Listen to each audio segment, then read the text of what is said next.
नमस्कार दर्शकों, आप देखना शुरू कर चुके हैं मोबो कवरेज और मैं हूं आपके साथ रिया। क्या अभी तक आप अपने घरों की रसोई में पहुंचे हैं या नहीं? तो ज़रूर पहुंचिए। क्या आपने अभी तक अपने घरों के वाहनों को बाहर निकाला है या नहीं? तो ज़रूर निकालिए, क्योंकि खबर अब आ रही है कि जहां पर घरेलू गैस की कीमतें भी बढ़ चुकी हैं, पेट्रोल डीजल की कीमतें भी बढ़ चुकी हैं।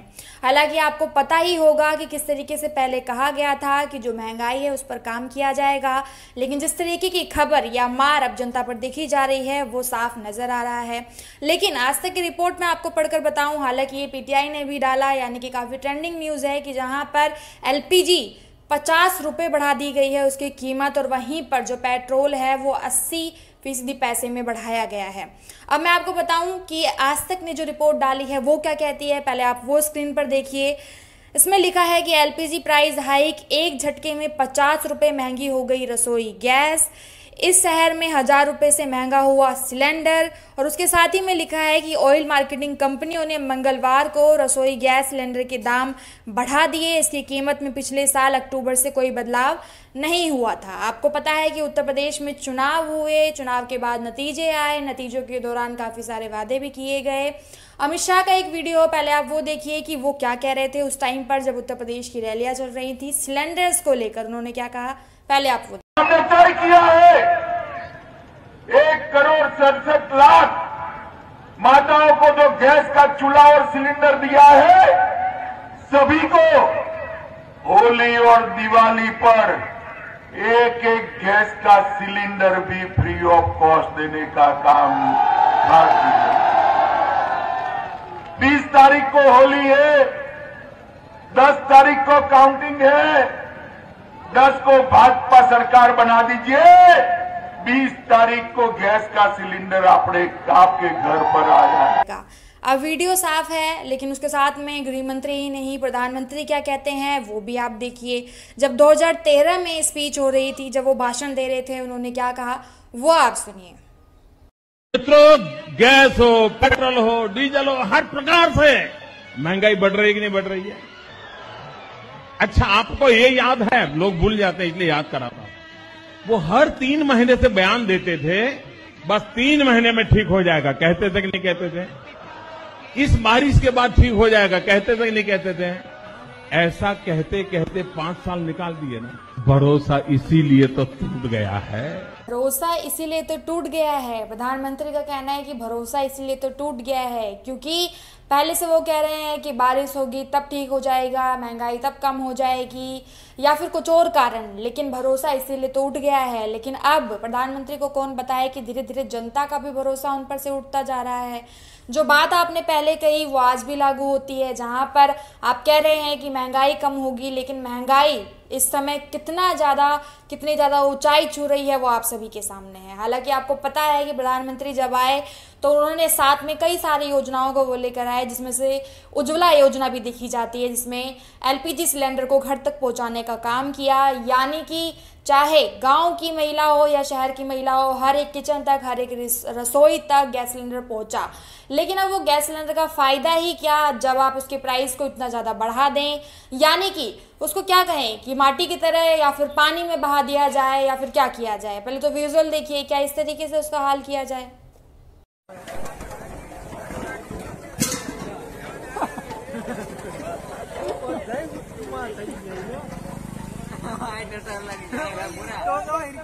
होती है सरकार, होती है तो विपक्ष होता है। विपक्ष का मतलब अपोजिशन होता है। विपक्ष है तो इसका मतलब किसी भी तरीके से कोई ना कोई कदम उठाया जाएगा। जो सत्ता है या फिर जिसकी सरकार है उसके जो भी मुद्दे होंगे उनको लेकर कुछ ना कुछ टिप्पणियां की जाएंगी।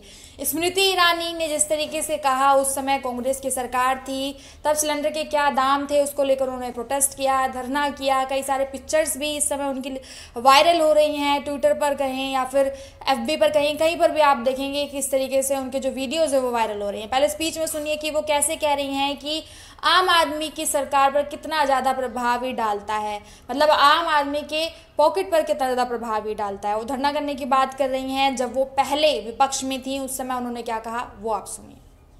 हर जिले में, हर मंडल में कांग्रेस ने यूपीए सरकार के इस महिला विरोधी नीति के विरोध में प्रदर्शन करेगी।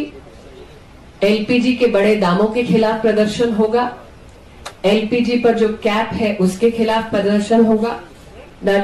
एक उनका ट्वीट है जो स्मृति ईरानी ने किया था 2011 में, जो कि इस वक्त काफ़ी ज़्यादा वायरल है, जिसपे उन्होंने लिखा हुआ है कि 50 रुपये हाइक इन एलपीजी, 50 रुपये hike in LPG and they call them self आम आदमी की सरकार वोट अ शेम। अब उन्होंने ये लिखा था जब उस समय वो अपोजिशन में थी, जब सरकार नहीं थी, उस टाइम पर कांग्रेस की सरकार थी। हालांकि अब उन्हें कहा जा रहा है कि मैम आप अब कहाँ पर हैं, अब आप धरना क्यों नहीं कर रही हैं, प्रोटेस्ट क्यों नहीं कर रही हैं। तो आपने देखा कितने सारे वीडियोज़ हैं, लेकिन हम बात कर लेते हैं कि आखिर जो प्राइस बढ़े हैं उनकी कीमतें क्या क्या हैं या फिर कहाँ पर कितनी देखी गई हैं।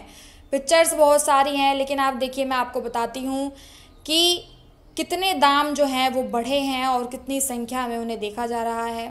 दिल्ली में जो पेट्रोल के दाम हैं वो बढ़कर 96, मतलब वो बढ़कर कितने हो गए हैं, 80 पैसे से 80 पैसे बढ़े हैं। इसका मतलब वो टोटल हो गए हैं 96, मतलब 96 हो गए हैं, 96.21। और उसके साथ में मुंबई में 84 पैसे से बढ़कर 110 रुपये तकरीबन हुए हैं। उसके साथ में कोलकाता में 84 पैसे से बढ़कर 105 रुपये हुए हैं। चेन्नई में 76 से बढ़कर सीधा 102 हुए हैं। तो अब इस पर बहुत कुछ कहा जा रहा है कि जो अंतर्राष्ट्रीय स्तर पर युद्ध देखा जा रहा है, यानी कि यूक्रेन और जो रूस का युद्ध है, उसकी वजह से भी जो आनाकानी मची हुई है या फिर उसको लेकर ही महंगाई इस समय जो कच्चा तेल है, यानी कि जो कच्चा तेल है उसकी कीमतों में बढ़ावा हो रहा है और इसका कहीं ना कहीं जो भारत है उस पर प्रभाव पड़ेगा, जिसकी वजह से आने वाले समय में जो पेट्रोल डीजल है या फिर एलपीजी जो गैस है उसका जो दाम है, यानी कि उसका जो प्राइस है, उसकी जो कीमत है, उसमें और भी ज़्यादा बढ़ोतरी देखने को मिलेगी। लेकिन आपने देखा कि तमाम वीडियोज़ किस तरीके से सत्ता में कोई रहे या विपक्ष में कोई रहे किस तरीके से कहा जाता है, लेकिन जब सरकार आ जाती है, गवर्नमेंट रूल करने लग जाती है, शासन करने लग जाती है, तो जनता पर ही या फिर जनता की पॉकेट पर ही असर पड़ता है। अब इसमें कुछ लोग ये भी कहेंगे कि एलपीजी अगर गैस 1000 रुपये की भी है तो उसको खरीदने में क्या गुनाह है, या फिर एक आम आदमी यानी एक मिडिल क्लास ये खरीद सकता है, लेकिन अगर कोई एलपीजी इस्तेमाल कर रहा है तो वो गरीब नहीं है। लेकिन यहाँ पर एक प्रश्न ये भी बन जाता है कि अगर कोई गरीब एलपीजी इस्तेमाल कर रहा है तो उसका मतलब वो गरीब नहीं है। लेकिन अगर उज्ज्वला योजना का काम ही यही था कि हर एक गरीब तक एक सिलेंडर पहुँचे, तो अब वो सिलेंडर को लेकर क्या करेगा अगर उसके दामों को इतना ज़्यादा बढ़ा दिया जाएगा। तो ये कहना बहुत गलत होगा कि ये सरकार के हित में या विकास के लिए ज़रूरी है। अगर इतनी कीमत बढ़ भी गई है तो आप उसे चुका सकते हैं। हालांकि विश्वास करिए, लेकिन इतना भी ज़्यादा अंधविश्वास नहीं। विकास की बात करिए, लेकिन अपने हिसाब से या फिर अपने अधिकारों के लिए। तो आप इसी तरीके की तमाम वीडियो देखने के लिए देखते रहिए मेरे साथ मोबो कवरेज। आपका शुक्रिया।